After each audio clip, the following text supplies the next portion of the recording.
ఎవరో ఏదో అన్నారని మనం బాధపడుతూ కూర్చోకూడదు.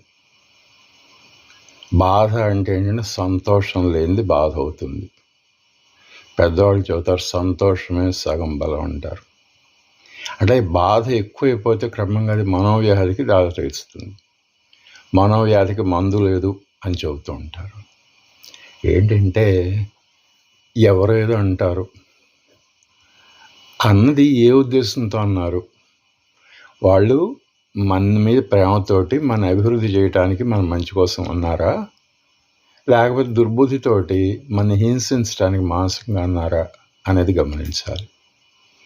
వాళ్ళు కనుక మనని మంచి ఉద్దేశంతో అంటే మనకి అవి కష్టంగా అనిపించిన, నిష్ఠూరంగా అనిపించడానికి వాటిని గమనించుకుని మనని మనము సంస్కరించుకోవాలి, బాగు చేసుకోవాలి. అట్లా కాకుండా దుర్బుద్ధితో మనని హింసించడానికి ఎవరైనా అన్నారనుకోండి, మనం వాళ్ళ ట్రాప్లో పడకూడదు.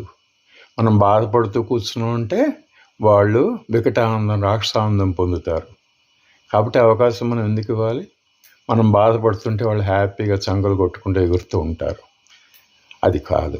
మనం ఏంటంటే ఏదైనా సమస్య వచ్చినప్పుడు ఆ సమస్య ఎంతవరకు నిజమైంది అనేది గమనించుకోవాలి. గమనించుకుని దానికి సమాధానం కోసం ప్రయత్నించాలి తప్ప, అయ్యో ఇది నాకే ఎందుకు వచ్చింది ఇట్లాంటి మనోవ్యధలోకి పోకూడదు.